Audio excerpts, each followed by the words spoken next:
Assalamualaikum warahmatullahi wabarakatuh. Apa kabar adik sanak segalonyo? Kembali lagi bersama kami di obrolan Warlock. Hari ini kita sudah kedatangan salah satu dinas di Kota Bengkulu, yaitu DP3AP2KB. Baik, apa kabar Ibu semuanya? Alhamdulillah sehat. Sudah bersama kita Ibu Dewi Dharma selaku Kadis, dan juga Ibu Yas Dewi selaku Sekretaris, dan juga Ibu Junita selaku Kepala UPDD PPA ya Bu. Untuk pertanyaan pertama nih, mungkin banyak dari masyarakat kita yang belum tahu, soalnya namanya cukup panjang nih Bu ya, cukup panjang, DP3AP2KB. Kalau boleh dijelaskan dulu kepanjangannya apa, terus tanggung jawabnya di bidang apa saja. Seperti itu. Selamat pagi warga Kota Bengkulu yang sudah hari ini bersama kami dalam acara podcast bersama Warlock. Kami di sini menjelaskan sedikit bahwa dinas kami ini adalah dinas terpanjang namanya. Dinas DP3AP2KB, Dinas Pemberdayaan Perempuan, Perlindungan Anak, Pengendalian Penduduk dan Keluarga Berencana. Nah, jadi dinas kami ini memang dinas yang kalau dari luarnya sepertinya dinas yang hanya mengurus tentang keluarga berencana saja, tapi itu tidak seperti ekspektasi di luar. Tapi kami banyak sekali kegiatan lain yang kami handle. Jadi kami di bawah Kementerian Perlindungan Anak, di bawah Kementerian Pemberdayaan Masyarakat, dan juga di bawah BKKBN RI. Jadi kami juga ada tentang perlindungan terhadap perempuan dan anak. Nah, jadi ada 4 yang harus kami tanggung jawabi di dinas kami tersebut. Itu ya masyarakat Bengkulu. Jadi untuk dinas DP3AP2KB itu bukan cuma tentang keluarga berencana, tapi banyak bidang-bidang lain yang ditangani ya. Kalau untuk tanggung jawab nih Bu, mungkin masyarakat yang kenal kalau keluarga berencana BKKBN seperti itu Bu. Nah, untuk tanggung jawab dan fungsinya apakah berbeda? Bagaimana tuh Bu? Satu jalur, apakah ada banyak perbedaan antara dinas DP3A2KB dan juga BKKBN?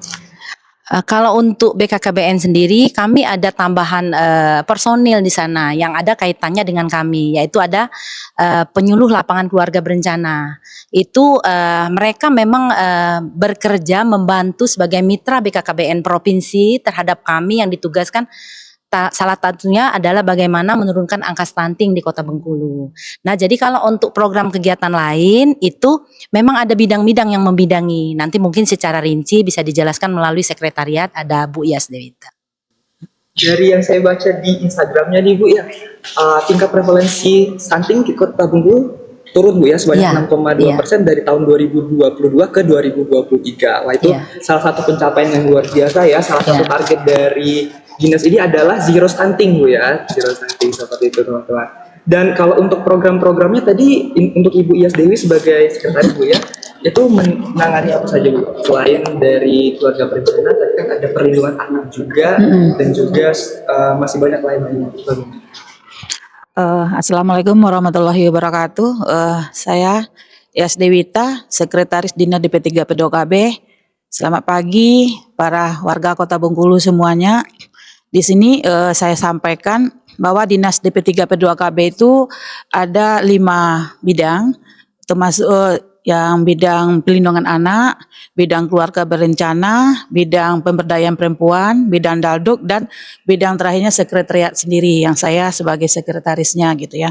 Nah, di dalam program dan kegiatan yang diampuh oleh Dinas DP3AP2KB itu ada sekitar 10 program. 10 program untuk semua bidang itu tadi, termasuk bidang yang di sekretariat kita ya.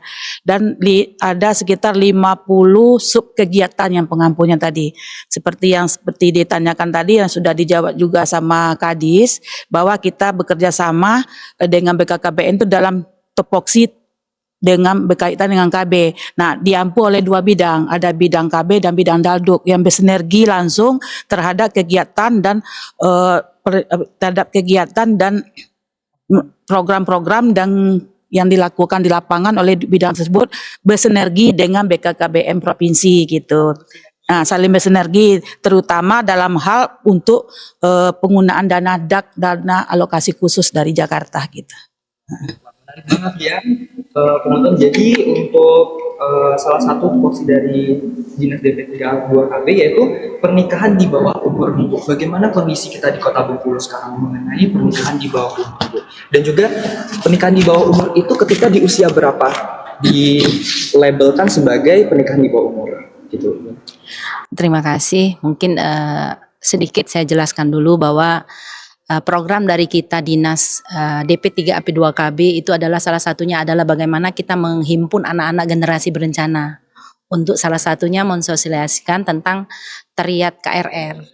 Jadi triad KRR ini adalah bagaimana kita menghindari untuk melakukan seks bebas, narkoba, dan salah satunya adalah pernikahan dini. Nah, untuk itu kami bekerja keras, terutama bagaimana masyarakat Kota Bengkulu ini tahu bahwa salah satu program kami adalah menekan angka untuk tidak adanya pernikahan dini terhadap warga Kota Bengkulu. Tapi kalau memang ini sudah kita tidak bisa juga menghindari kalau ada yang terjadi, maka kami juga siap untuk bagaimana memberikan sosialisasi bahayanya pernikahan dini tersebut. Jadi usia pernikahan dini itu sendiri adalah usia di bawah 18 tahun. Jadi usia anak-anak itu adalah anak-anak yang usianya masih di bawah 18 tahun. Maka kami berusaha dengan adanya UPTD PPA sendiri, kami berusaha untuk melakukan sosialisasi. Kami juga punya bidang PA namanya perlindungan anak, yaitu juga mensosialisasikan bagaimana untuk menghindari pernikahan dini ini. Nah, mungkin secara lebih rincinya bisa disampaikan oleh Bu Yunita karena dia sebagai Kepala UPTD PPA. Oke, bersama Ibu Junita Bu ya, Kepala UPTD PPA. Kalau untuk kondisi sekarang kita gimana Bu di Kota Bengkulu? Apakah dalam kondisi yang normal dibandingkan dengan kota-kota besar lainnya atau dalam kondisi yang cukup memprihatinkan? Baik, terima kasih. Perkenalkan saya Ibu Junita, Kepala UPTD PPA Kota Bengkulu. Halo warga Kota Bengkulu. Jadi informasinya disampaikan kalau untuk data, untuk detailnya itu kita tidak mempunyai data karena keterkaitan data itu adanya di Kemenak. Karena orang yang mau menikah itu kan meminta dispensasi mulai dari kelurahan, kemudian kecamatan, terus baru nanti ke pengadilan untuk pernikahan itu. Tapi kita sebagai leading sektor untuk perlindungan perempuan dan anak, khususnya untuk penanggulangan pernikahan di bawah umur atau pernikahan dini, kita melalui kegiatan sosialisasi, kita sosialisasikan kepada masyarakat tentang bahayanya pernikahan dini. Karena dengan adanya pernikahan dini itu risikonya terlalu besar kan. Pertama untuk kesehatan, yang kedua itu rentan terjadinya perceraian, kemudian stres pada pasangan, terus meningkatkan risiko terjadinya bayi stunting pada kelahiran usia muda. Ya, banyak banget dampak-dampak dari pernikahan dini itu, bukan cuma benar. Terhadap kesehatan tapi mental dan juga lingkungan. Iya. Kalau untuk di Kota Bengkulu itu sendiri karakteristik masyarakatnya bagaimana Bu? Dari apakah cenderung anak yang masih sekolah kah atau memang dari mereka yang sudah tidak mengenyam bangku sekolah lagi Bu? Ya. Dari data yang kita peroleh, ini untuk beberapa tahun terakhir, alhamdulillah angka pernikahan dini itu menurun ya. Adanya pernikahan dini itu dalam kesimpulan kita setelah kita mendapatkan data itu adalah karena ekonomi, faktor ekonomi dan kemudian pendidikan. Yaitu lingkungan juga ya. Jadi untuk warga masyarakat perlu menjaga lingkungan yang tetap suportif Bu ya, agar tidak terjerumus ke dalam pernikahan dini. Oh iya. Ya. Lalu untuk KB nih Bu, kan juga salah satu tugas dan tanggung jawabnya untuk penyuluhan KB. Manfaat yang dirasakan masyarakat kalau dari program keluarga berencana itu apa saja Bu? Apakah tentang hanya penyaluran kontrasepsi dan lain sebagainya atau sebetulnya lebih dalam daripada itu? Ya, terima kasih. Bidang KB ini kami memang salah satunya adalah kami pemerintah Kota Bengkulu melalui Dinas DP3AP2KB ini kami berusaha untuk program Bangga Kencana terkait dengan pelayanan KB ini kami usahakan untuk bagaimana masyarakat Kota Bengkulu merasakan bantuan pemerintah ini sampai. Artinya kami juga melakukan pelayanan KB gratis. Jadi dengan adanya pelayanan KB gratis ini kami berharap manfaat-manfaat yang terasa oleh masyarakat itu benar-benar terasa. Jadi kami melakukan pelayanan itu tidak hanya dilakukan melalui Paskes saja, tapi kami juga melalui rumah-rumah sakit yang menjadi mitra kami, termasuk juga 9 rumah sakit yang ada di Kota Bengkulu ini sudah bermitra dengan kami. Ada 19 puskesmas dan ada juga sisanya itu klinik swasta yang masyarakat Bengkulu bisa melakukan pelayanan gratis untuk ber-KB. Itu ada salah satunya itu beberapa program itu. Yang pertama itu kita lakukan pada saat momen-momen tertentu pada hari-hari besar. Misalnya bermitra dengan Brimob kita. Pada saat hari Brimob mungkin kita lakukan pelayanan KB. Terus pada saatnya misal ada ulang tahun TNI Manunggal kita bisa lakukan. Nah, ini apa gunanya yang seperti Adinda tanyakan tadi, manfaatnya apa? Itu salah satunya bagaimana kita menciptakan keluarga sejahtera dengan menjaga jarak kehamilan. Itu yang pertama. Terus yang kedua, kita bisa mengurangi angka kematian ibu dan anak. Yang memang salah satu programnya ada di tempat kami itu Gerakan Sayang Ibu. Nah, Gerakan Sayang Ibu ini kemarin kita lakukan adalah SPSI.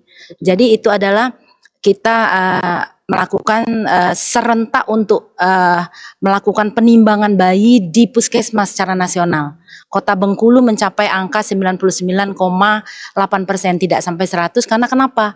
Kita harus bedakan dengan kabupaten lain karena kita bayi yang ada dengan kita ini hampir 13.000. Nah, sedangkan di daerah lain itu tidak sama banyak dengan kita. Nah, dengan adanya kita mendapatkan selalu kita mendapatkan target yang mencukupi dan masuk 10 besar di nasional, maka kemarin Bapak PJ wali kota kita mendapatkan predikat untuk DKK Dharma Karya Kencana, artinya bangga beliau sebagai warga Kota Bengkulu, sebagai individu, sebagai pemimpin sudah melakukan Bangga Kencana dengan berpartisipasi selalu kepada masyarakat untuk menciptakan pelayanan KB yang baik. Nah, kemarin 2 kita dapatkan, iya. Apa saja, Bu? Pertama kita dapatkan ada Dharma Karya Kencana, secara individu beliau mensupport seluruh pelayanan, seluruh kegiatan Bangga Kencana. Yang kedua mendapatkan 15 kota yang mendapatkan predikat terbaik terhadap penurunan terbesar angka stunting. Dan salah satunya Kota Bengkulu. Iya, di nomor 9 kita kemarin di 15 kota. Iya. Nah, kalau untuk KB itu sendiri, Bu, kita mendalami lagi tentang KB karena banyak masyarakat maunya ya untuk perempuan, sedangkan laki-laki banyak yang mungkin hanya kontrasepsi kondom saja seperti itu. Sedangkan KB itu sendiri sebetulnya bukan cuma alat kontrasepsi saja, Bu, ya, ada banyak lini-lini lainnya. Boleh dijelaskan tuh, Bu, tentang apakah KB hanya untuk perempuan saja, apakah bisa juga untuk laki-laki? Iya. Kami juga perlu jelaskan kepada warga Kota Bengkulu bahwa KB itu tidak terkhusus hanya kepada perempuan saja, tetapi kita juga ada namanya MOP, metode operasi pria. Jadi kita juga mempunyai KB khusus untuk laki-laki yang memang tidak berisiko. Jadi selama ini kan tabu kalau laki-laki itu jadi vasektomi itu ada tubektominya. Jadi itu KB pria ini adalah memutuskan saluran sperma untuk nanti bisa menyetop pembuahan pada saat terjadinya hubungan suami istri, mohon maaf. Nah, jadi warga Kota Bengkulu mungkin selama ini masih kurang begitu tahu, maka sekarang kami sedikit memberikan sosialisasi melalui podcast ini bahwa kalau ingin melakukan itu boleh menghubungi kami gratis. Ya, mendapatkan lagi support untuk pemulihannya itu uang pemulihannya itu sebesar 300.000. Boleh melalui kami, boleh melalui PLKB kami, boleh melalui Paskes terdekat untuk mendaftar. Jadi kita Kota Bengkulu sudah ada tetapi belum banyak. Itu tidak ada risiko karena semakin dia memakai alat melakukan itu, maka pria itu kan semakin sehat untuk staminanya. Ya, sudah banyak soalnya testimoni dari yang sudah melakukan. Iya. Jadi untuk penonton podcast kita, kalau untuk meskipun ini tabu, Bu, ya, untuk laki-laki bisa melakukan vasektomi, Bu, ya, sebagai salah satu pencegahan terhadap kehamilan. Iya. Itu menarik banget nih. Lalu untuk tips memilih KB yang aman itu bagaimana, Bu? Karena kan banyak ya, Bu, ya, ininya bagian-bagiannya ada yang kondom, lalu ada yang suntik dan lain sebagainya. Nah, yang paling cocok itu bagaimana, Bu? Meskipun ini mungkin terdengar tabu, tapi ini penting banget untuk masyarakat ketahui, ya. Ya, jadi sebaiknya kalau kita ingin ber-KB, memang kita harus memeriksakan dulu kesehatan kita. Jadi kita perlu konseling, boleh ke bidan, boleh ke fasilitas kesehatan terdekat, puskesmas, ataupun boleh bertanya dengan penyuluh lapangan keluarga berencana kami yang ada di lapangan. Nah, jadi dengan kita sudah melakukan, artinya sudah memeriksa kesehatan kita sudah tahu nanti kira-kira kita akan memilih KB yang mana. Karena KB ini banyak, yang pertama itu ada melalui pil, yang kedua kondom, yang ketiga itu ada spiral, terus ada juga implan, ada juga suntik. Jadi kita juga melakukan ini tidak boleh memaksakan, tapi kita harus juga tahu kondisi daripada warga yang akan melakukan pemasangan alat KB tersebut. Karena kalau dia punya resiko darah rendah atau anemia, maka mungkin akan disarankan oleh dokter ataupun paskes terdekat untuk memakai KB yang cocok dengan mereka, begitu. Ya. Nah, ini agak menarik, bukan agak menarik, tapi aku penasaran, Bu, soalnya sering banget dengar apakah suntik itu menyebabkan kegemukan. Kan banyak tuh, salah satunya ibu aku, jadi mama tuh pernah bilang berat badannya itu naik ketika suntik KB. Apakah itu mitos, apakah fakta? Boleh dijawab. Mungkin saya sedikit sampaikan bahwa memang kami sendiri pun mungkin sudah pernah mengikuti KB suntik itu, karena kalau ibu sendiri punya anak ini bukan 2 tapi 4. Kalau Bu Yasdewita dia sudah mengikuti Bangga Kencana, 2 anak cukup. Bu Yunita juga. Kalau ini kita sudah terlanjur ya, jadi kita sudah punya 4 anak ibu ya. Jadi ini kita sudah pernah mencoba juga untuk memakai suntik. Jadi mungkin ini suntik ini karena dia melalui suntikan itu mungkin ada hormon yang masuk yang tidak cocok dengan yang si pemakai, bisa juga memang menyebabkan kegemukan. Rata-rata memang seperti itu. Tapi kalau untuk ke arah negatifnya itu tidak ada. Tapi memang dalam kenyataannya memang banyak itu karena itu hormon disuntikan, memang ada ke arah untuk meningkatkan BB kita gitu. Mungkin setelah suntik itu jadi nafsu makannya bertambah. Yang kedua, biasanya menstruasinya tidak teratur dengan adanya memakai suntikan. Biasanya tiap bulan dia bisa jadi setahun sekali, bisa jadi setahun 2 kali. Itu kan yang menambah hormon di badan kita. Nah, jadi dengan kita berkonsultasi, dengan kita mendatangi dulu dokter, maka kita akan diberikan yang cocok dengan badan kita, seperti itu. Dan penting digarisbawahi ya masyarakat yang sekarang sedang nonton live kita, kalau pentingnya konsultasi sebelum pemilihan KB yang aman. Begitu ya. Lalu sama tadi yang kayak Ibu jelasin, Ibu kemarin Kota Bengkulu dapat penghargaan ya Bu ya untuk penurunan stunting. Nah, bagaimana kondisi stunting di Kota Bengkulu sekarang dan apakah program penurunan ini masih tetap berlanjut, Bu? Ya, dengan adanya kita sekarang ini di angka bawah nasional ya, karena di angka nasional di 2023 itu 12. Tapi kita di 2022 sudah 12,9. Sedangkan di 2023 kita jauh 6,7. Jadi memang tidak bisa dihentikan program kita untuk bagaimana menurunkan angka stunting di Kota Bengkulu. Nah, kami dengan adanya predikat ini berusaha untuk setidaknya kami bisa mempertahankan angka yang sudah ada. Tapi ke depan target kami 2024 itu adalah 4%. Dengan kami melakukan pendampingan kepada keluarga berisiko stunting. Yang pertama itu adalah calon pengantin. Nah, ya calon pengantin ini kenapa? Dulu itu dari hilir tidak tahu kita calonnya dulu yang harus kita periksa kesehatannya. Tapi kalau sekarang dari hulu. Sebelum menikah maka calon pengantin harus di-screening dulu kesehatannya. Harus dibawa dulu ke paskes terdekat, diperiksakan kesehatannya. Kalau mereka sudah siap dan sudah sehat, baru boleh untuk mengisi aplikasi LC-MIL namanya. Elektronik siap nikah, siap hamil. Nah, warga Kota Bengkulu mohon untuk dengan adanya kami mensosialisasikan ini untuk juga menyampaikan kepada tetangga, warga supaya memahami sebelum menikah anak-anaknya untuk diperiksakan dulu kesehatannya untuk bisa mendapatkan sertifikat mengisi melalui aplikasi LCMIL. Boleh dibuka di Google ada. Ya. Jadi kalau Adinda juga belum menikah, mohon nanti sebelum mengajukan NA periksa dulu kesehatannya untuk mendapatkan sertifikat LCMIL, elektronik siap nikah, siap hamil. Jadi Iya.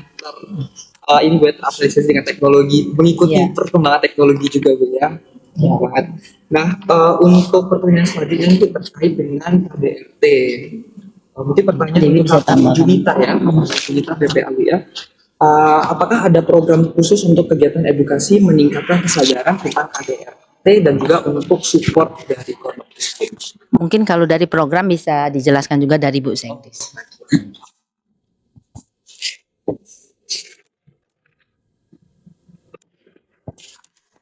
Baik, untuk masalah KDRT, mungkin di dalam sini nih di dalam terkait dengan programnya itu, di samping adanya kegiatan-kegiatan dan program yang lunsung dari DP3P2KB, ada juga kita dari program pusat. Ada dana DAK, dari dana DAK pusat adalah dana PPA, dari Kementerian PPA pusat. Kita juga disupport dengan dana sekitar hampir lebih bisa mensosialisasikan terhadap perkembangan-perkembangan yang terjadi di Kota Bengkulu, apapun yang akan dilaksanakan melalui sosialisasi yang akan dilaksanakan itu tadi ya. Baik itu sosialisasi kepada masyarakat dan umumnya kepada ibu-ibu rumah tangga, sehingga kita bergandeng dengan 8 mitra yang ada di Kota Bengkulu yang bisa membantu kita dalam hal penanggulangan baik KDRT dalam rumah tangga maupun terhadap anak. Sudah dilingkup dalam satu program itu tadi. Nah, mitra-mitra inilah yang bersinergi dengan kita dalam hal baik dalam menanggulangi kasus yang terjadi di Kota Bengkulu maupun terhadap kegiatan dan program yang akan kita laksanakan. Jadi kita baik itu mitra itu salah satu contohnya adalah PUPA dan WCC dan mitra yang lainnya, gitu ya. Dan untuk program-program yang di lintas sektor di luar dana DAK, kita juga ada program-program untuk bersinerginya atau terjalinnya kerjasama dengan pihak-pihak ketiga gitu ya. Juga dibantu juga dengan program yang ada di bidang PA, adalah bidang khusus adalah program pelindungan anak dan ini khusus tuh anak gitu ya. Juga distingsikan juga ada juga program-program yang ada di bidang pemberdayaan perempuan. Bisa jadi programnya itu seperti yang sudah disampaikan sama Ibu Kadis tadi, ada juga GSI juga gitu ya. Terkait juga KDRT itu tadi, mungkin Ibu Ita teknisnya dalam program yang akan dilaksanakan itu mungkin akan diunduh lebih banyak nih kepada bidang UPTD PPA kita. Karena apa? Karena superdak yang ada dari pusat itu dikerjakan atau difokuskan di dalam kegiatan dan program UPTD PPA kita. Mungkin untuk penambahannya kegiatan apa aja yang sudah dilakukan, sosialisasi apa yang sudah dilakukan, mungkin Bu Ita bisa menjelaskan lebih lanjut gitu. Baik, terima kasih. Untuk kegiatan sosialisasi udah beberapa tahun ini, kebetulan saya baru menjabat ini terhitung tanggal 1 April 2024. Jadi tahun-tahun sebelumnya itu sudah dilaksanakan. Itu bentuknya ada sosialisasi kepada masyarakat, baik itu masyarakat umum maupun dengan NGO-NGO yang sebagai penyedia layanan. Seperti itu tadi yang disampaikan Ibu Sekretaris, itu ada PUPA, ada PKBI, ada WCC, dan ada juga yang lainnya. Dan juga ada perlindungan terhadap ini Bu ya, namanya kasus-kasus yang sering marak terjadi kayak pembulian seperti itu ada juga nggak Bu? Dan juga kekerasan seksual terhadap anak di bawah umur ada juga. Ibu mau Jadi mungkin sebelumnya saya tambahkan dulu terhadap KDRT tadi, masyarakat Kota Bengkulu juga harus tahu bahwa UPTD PPA kami ini mungkin banyak yang belum tahu bahwa kami ini adalah bukan yang mendampingi untuk ketahapan hukumnya, tapi kami mendampingi korban kekerasannya. Jadi kalau dia menjadi korban, terus dia ada trauma psikisnya berat, maka kami wajib untuk mendampingi. Silakan datang dengan kami, mungkin ini kalau ada anak yang dibully di sekolah, dia pulang dari sekolah, masuk dalam kamar, tidak mau keluar, maka orang tuanya kan akan bingung. Didampingi juga tidak mau bercerita, maka orang tuanya boleh datang dengan kami. Kami sudah ada psikolog untuk bisa mendampingi. Jadi kalau ada, tapi bukan mendampingi untuk dalam ranah hukumnya, karena itu sudah ada yang berwenang. Jadi Ibu Ita siap untuk mendampingi, untuk membawa korban ke psikiater. Nah, kami juga siap untuk di telepon, kami bisa jemput dan kami bisa antar pulang karena kami punya inovasi namanya Angela Perpera, antar jemput layanan perlindungan perempuan dan anak. Jadi kalau ada korban telepon kami, maka kami akan datangi, akan kami jemput dan akan kami kembalikan lagi. Kalau traumanya belum hilang, maka kita akan bawa dia ke psikiater. Ya. Namanya tadi Angela. Angela Perpera. Antar Taruh di deskripsi Bu ya. boleh. Kalau misalnya ada masyarakat yang Boleh. tahu nih, Iya. aja hubungin Dinas DP 3AP 2KB ya. kan layanan CCTV. Iya. Untuk ini juga ya, untuk para guru juga di sekolah, kalau memang tidak bisa lagi diselesaikan mungkin di sekolah, boleh dengan kami dampingi untuk anak-anaknya bagaimana menghilangkan traumatiknya. Karena kalau sudah psikis berat maka tidak bisa lagi kita harus dengan ahlinya, yaitu psikolog. Iya. Karena sudah terfasilitasi juga dengan psikolog Iya, yang iya. memang mumpuni di bidangnya. Iya. Jadi kita izin taruh di deskripsi Bu ya. Boleh. Oke baik. Lanjut lagi nih Bu, untuk bentuk-bentuk dari KDRT itu sendiri bagaimana Bu? Kan masyarakat ini mungkin belum tahu ya kalau misalnya ternyata secara lisan itu sendiri salah satu bentuk KDRT, bukan cuma dipukul atau ditampar, tapi secara lisan itu juga bentuk psikis ya. Boleh Bu dibantu ya? Iya, kan kita ada trauma psikis dan non psikis. Kalau trauma psikis, mungkin KDRT itu kita sudah melakukan tindakan kekerasan yang memang meninggalkan bekas. Artinya mungkin dipukul, maka pemukulan itu mengakibatkan cedera. Nah, apabila dia cedera, maka mungkin kita ini sudah menyatakan itu tidak bisa lagi kita katakan itu hanya sebagai psikis saja, tapi sudah psikis dan non psikis. Jadi dia secara badaniah dia sudah tersakiti dan secara lahir batinnya dia juga sudah tersakiti. Nah, tapi kalau untuk artinya perasaan untuk yang tidak dengan kekerasan yang meninggalkan bekas, salah satunya adalah bagaimana penyampaian prakata daripada kita umpamakan saja suami istri. Artinya si ibu menyampaikan sesuatu dengan suami, tetapi suami menanggapi dengan acuh tak acuh, atau saat ini yang sering terjadi perselingkuhan yang dimulai dari menelpon tetapi menjauh dari orang terdekat kita, atau main HP tapi tidak mau di dekat kita. Nah, salah satunya itu adalah menimbulkan trauma psikis yang memang dia akan menjadi mendalam jadi sakitnya. Jadi ini juga menjadi banyak pengaduan dengan kami yang memang kalau tidak bisa diselesaikan bisa terjadinya perceraian. Nah, makanya kami mendampingi korban itu kalau dia sudah menyampaikan dengan kami berusaha untuk bagaimana kalau masih bisa kita damaikan, kita damaikan. Jangan sampai ke ranah hukum. Tapi kalau sudah tidak bisa lagi, kami punya mitra juga dengan PPA Polres. Maka mereka siap juga untuk membantu kita.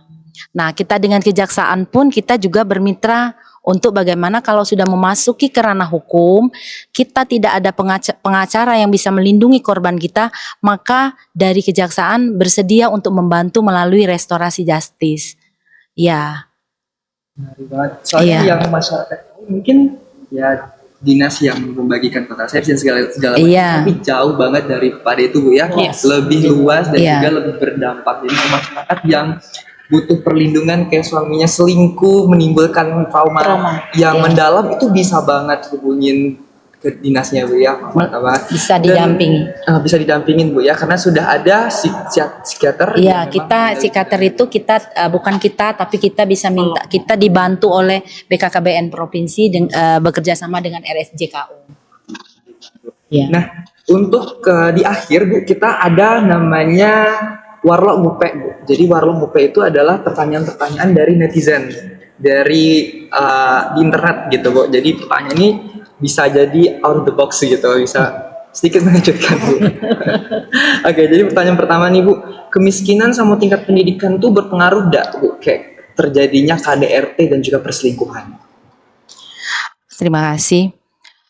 Kemiskinan ini adalah mungkin dikatakan itu adalah penilaian dari kehidupan seseorang ya. Jadi kita ada yang mapan dan ada yang miskin, ada yang menengah dan ada yang memang keluarga itu adalah keluarga mampu. Faktor pertama daripada terjadinya sesuatu itu adalah faktor ekonomi. Faktor ekonomi tidak menjamin untuk tidak terjadi suatu perselingkuhan. Jadi iya, jadi kalau dikatakan pertanyaan netizen itu miskin berarti ada yang selingkuh, itu kita tidak bisa benarkan. Karena terjadinya perselingkuhan tidak mesti dia ditaraf orang-orang miskin. Tapi kita lebih banyak melihat sosialita, terus pejabat tinggi dan lain-lain yang melakukan hal itu. Jadi kalau netizen kami jawab sekarang, perselingkuhan itu tidak bisa dilihat dari segi ekonominya, tapi dari bagaimana orang itu mempunyai karakter diri sendiri dan juga dia melakukan itu pemikirannya sampai di mana. Nah, kalau dia sudah berpikir ini akan berakibat, ada nanti akibatnya tidak hanya sebentar, maka tidak akan pernah terjadi.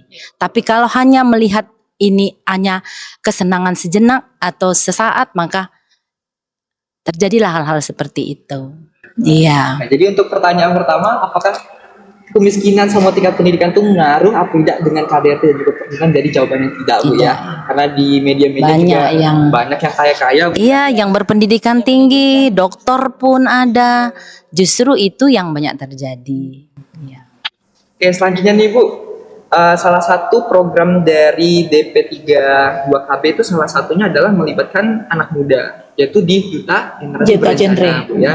Nah, boleh dibantu mungkin adik-adik yang nonton live kita berminat gitu untuk jadi bagian dari Duta Genre. Ini tugas dan fungsinya apa saja Bu? Kita sudah punya duta-duta genre itu di 9 kecamatan. Kita sudah juga lantik mereka di merah putih ini pada zamannya Bapak Wali Kota Pak Helmi Hasan. Nah, sampai saat ini masih duta-duta itu menjadi unggulan kami untuk kegiatan DP3AP2KB. Duta-duta genre ini adalah bagaimana mereka tadi seperti saya sampaikan punya mitos teriat KRR namanya. Teriat KRR itu adalah yang pertama mereka menghindari pernikahan dini, yang kedua menghindari seks bebas, yang ketiga itu menghindari narkoba atau zat adiktif lainnya. Maka kalau mereka sudah memahami itu, maka mungkin anak-anak ini akan terhindar dari hal-hal yang tidak kita inginkan. Tapi tidak seluruh anak Kota Bengkulu kan menjadi genre. Makanya hari ini kepada warga Kota Bengkulu yang memang masih ingin bergabung dengan duta-duta genre kami membuka diri. Nanti ada tahapan pendaftarannya, seleksinya, semuanya. Duta genre ini adalah duta-duta kelurahan dan kecamatan dan tingkat kota yang bisa memberikan sosialisasi kepada anak-anak muda. Salah satunya adalah jangan sampai terjadinya pernikahan dini. Iya. Jadi mereka ini agen-agen Bu ya, tangan yang bisa membantu dalam mewujudkan kayak tadi Bu ya, mencegah pernikahan dini, seks bebas dan narkoba. Wah, menarik banget. Nah, jadi untuk pertanyaan kedua sudah terjawab ya. Lanjut kita Bu, untuk pertanyaan terakhir. Kalau anak punya ciri-ciri stunting, melapornya kemana Bu? Mungkin masyarakat belum tahu nih kemana nih ciri-cirinya aja. Misalnya bukan cuma berat badan yang kurang Bu ya, tapi tinggi dan lain sebagainya juga perlu dipertimbangkan. Itu melapornya kemana? Biasanya kalau kami sendiri, karena kami ini Perpres 72 tahun 2021 itu adalah penanganan stunting itu 30%-nya penanganan itu ada di Dinas Kesehatan. Tapi kalau 70%-nya melalui Perpres tersebut, tim percepatan penurunan stunting itu ada di Dinas DP3AP2KB, adanya di kami. Tapi kami ini adalah bagaimana mendampingi keluarga berisiko stunting. Tapi kami tidak menentukan anak itu stunting atau tidak. Ya, karena kami tidak punya ahli gizi maupun tim kesehatan yang khusus menangani untuk menyatakan itu stunting. Tapi kami punya tim pendamping keluarga. Tim pendamping keluarga itu terdiri dari ibu PKK, petugas kesehatan, boleh dia ahli gizi, boleh dia perawat, dan satu lagi adalah kader. Nah, dengan adanya perpanjangan tangan inilah, maka kalau ada yang melaporkan, itu biasanya tim TPK kami akan langsung turun untuk menemui warga tersebut. Tapi ini harus dilaporkan dengan kami. Setidaknya dia melapor ke RT, nanti RT akan melapor ke lurah, lurah nanti akan menghubungi tim TPK di kecamatan masing-masing. Begitu. Nah, jadi itu ya, semuanya sudah terjawab dari pertanyaan Warlock UP-nya. Dengan berakhirnya pertanyaan tadi, berakhir juga perjumpaan kita teman-teman. Dan saya makasih banyak nih Bu, mau ngucapin terima kasih banyak untuk ibu-ibu semuanya sudah menyempatkan hadir di studio kita. Dan juga untuk teman-teman yang sekarang sedang menonton podcast kita, jangan lupa untuk share dan juga like dan juga subscribe ke video YouTube kita, ke video dari kita ada di Instagram dan juga di TikTok Bu.